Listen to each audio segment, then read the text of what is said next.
Hello, this is the RPG Crawler, and welcome to a quick review of Mezhdy Rek by Joseph Cadot. I have no idea if I'm pronouncing either of those right, but I'm going to go with what I got. Mezhdy Rek is an independent, low-level adventure for Dungeons & Dragons 5th edition, available through the Dungeon Masters Guild.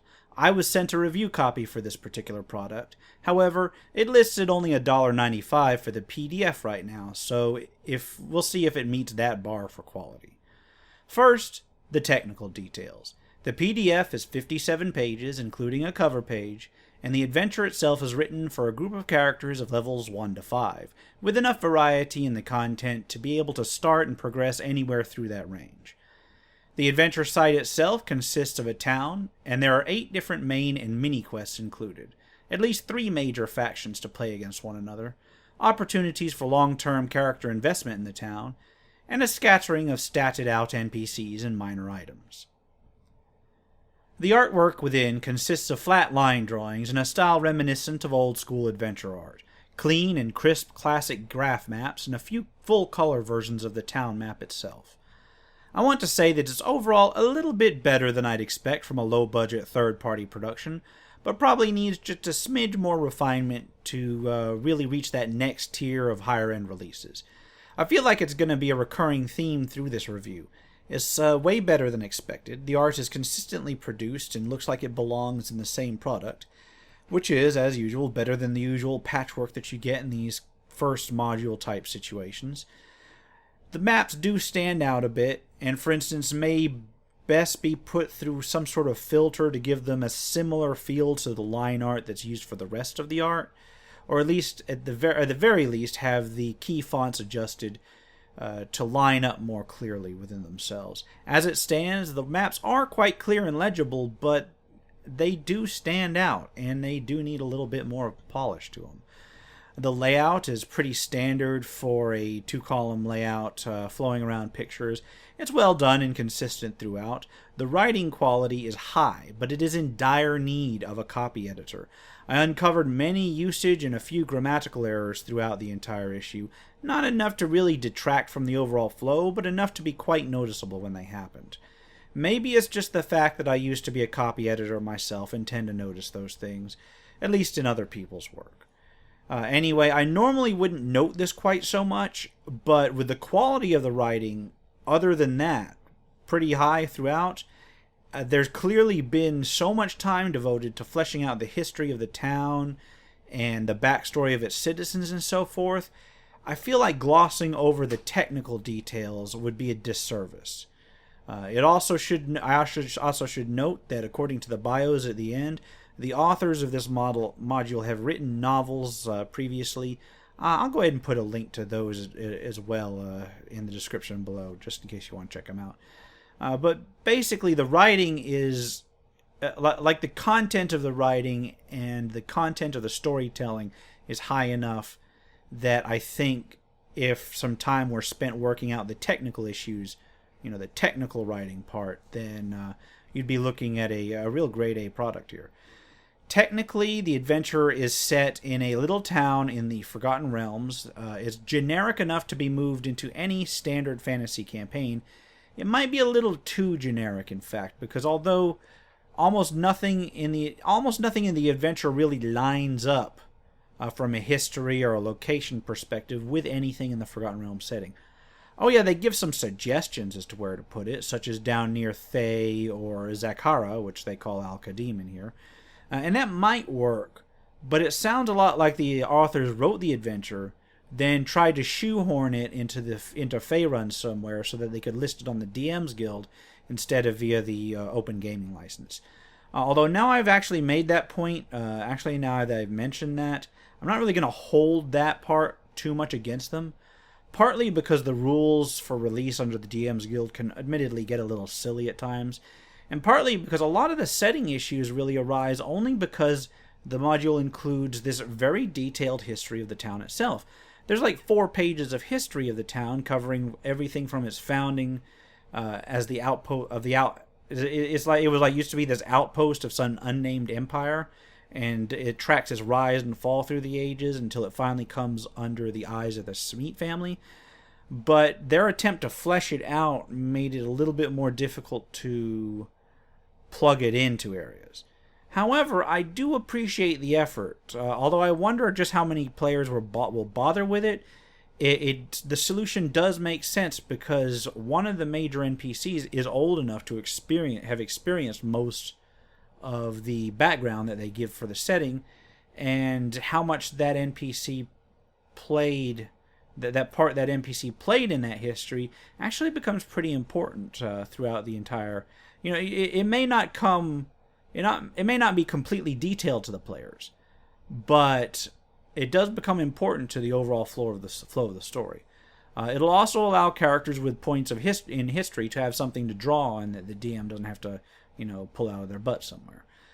The adventure itself takes place within the town and its surroundings, rather than having some sort of nearby dungeon site to crawl through. Most of the meat of the adventure is in intrigues and in interactions amongst the people in the town itself. When the characters arrive, a new mayor has been appointed to replace the prior mayor, who disappeared under mysterious circumstances, and the local baron himself has only recently ascended to his particular station after his mother died under similar suspicious events. Throughout it all, gangs of smugglers have taken to a network of caves underneath the town. People and goods have been disappearing. There's a local lizard folk tribe that's been under a growing threat from some outside force, and that's pushing them to try to integrate further with the town. Suffice to say, there is a lot to do around the place. In terms of factions in town, there is the corrupt mayor and the even more corrupt baron. There's the baron's priest of Bane, who may or may not be at odds with the baron himself, depending on what you do. There's the local priestess of Lathander and the sheriff she appointed that are looking into all this corruption. There's a pair of married bards who run competing casinos, and the whole deal between those two makes them look like they're at each other's throats more than they actually are. And even the common folk themselves are split over what industries develop in the area, separating themselves into the fruits versus the cows. There's even that local lizard man tribe which I mentioned, the Shin, which I'm not sure I'm pronouncing that right. They have this symbiotic relationship with the town and are seeking to better integrate themselves over time. And this does seem to pit almost everybody against everybody else, but it does provide a ripe area for DM improvisation and player interaction over time. For quests, the players can take several ways to approach each one, and many of them have consequences depending on whether the party succeeds or fails, or even which side they decide to help in a particular situation. There's even the possibility of helping the villains of the scenario, which is an option I like seeing in a game, even if it's not going to be taken up on a lot of times. Further, as the characters solve certain quests, the attitude of the townsfolk will change towards them, allowing them to perhaps obtain services they couldn't before, or services that they could at a discount, and it does further unlock additional quests and allies as you go through. The way it is scaled throughout the adventure means that active characters will find their own status and regard in the town, slowly going up over time in steps rather than simply waiting for them to finish the main quest and all of a sudden everybody's their friend, like happens in a lot of quests and a lot of adventure sites like this. The bulk of the quests are done in town, as I mentioned, and they present a good mix of combat, investigation, and intrigue. Furthermore, a lot of the quests have multiple approaches to them. So if your group is heavy on social characters, for instance, then these quests can be accomplished in one way, whereas if they're a combat-heavy group, the combat-heavy group can probably bowl through them just with much more in the way of collateral damage. The sandbox nature of the town means that the quests can be approached pretty much in any order, although some are only really officially given once the characters have made a name for themselves. An observant party can already be making progress towards those quests from the very get-go, from their arrival in town. One thing I did note is that some quests do require you to go through the tunnels under the town, and there's not really much in way of an official map of these tunnels. There's a map of a small section. The adventure does provide, however, a random generation key and a random encounter key, so the characters who like dungeon crawling can basically traverse this broad tunnel area with the DM just generating the map on the fly. Furthermore, the encounter key has notes that change what you encounter in the tunnels based on the status of some quests. solving things like the disappearance of the prior mayor or dispersing the smuggling gangs under the town will make traveling those tunnels even safer. There's opportunities for the players to invest in the town's industries, which may pay off years down the line, depending on what the characters end up accomplishing in town. And there's even an option for DMs to allow for local political involvement of the party itself, depending on how things go. There's definitely a need for more polish, and there's quirks in integrating the existing history in an existing setting. But those things set aside, I think Mezhdy Rek is an outstanding adventure, especially for low-level characters. The town itself really feels alive when you go into the background, and I think it should be very, very easy for a DM to present that. The NPCs are well developed, their interactions are believable, and the adaptive plot it supports a wide variety of playstyles, let's say. For the price it's listed at, it'll provide at least several sessions of play for your typical party. And then when they're done, it'll leave them with a solid base of operations from which to expand their adventures after.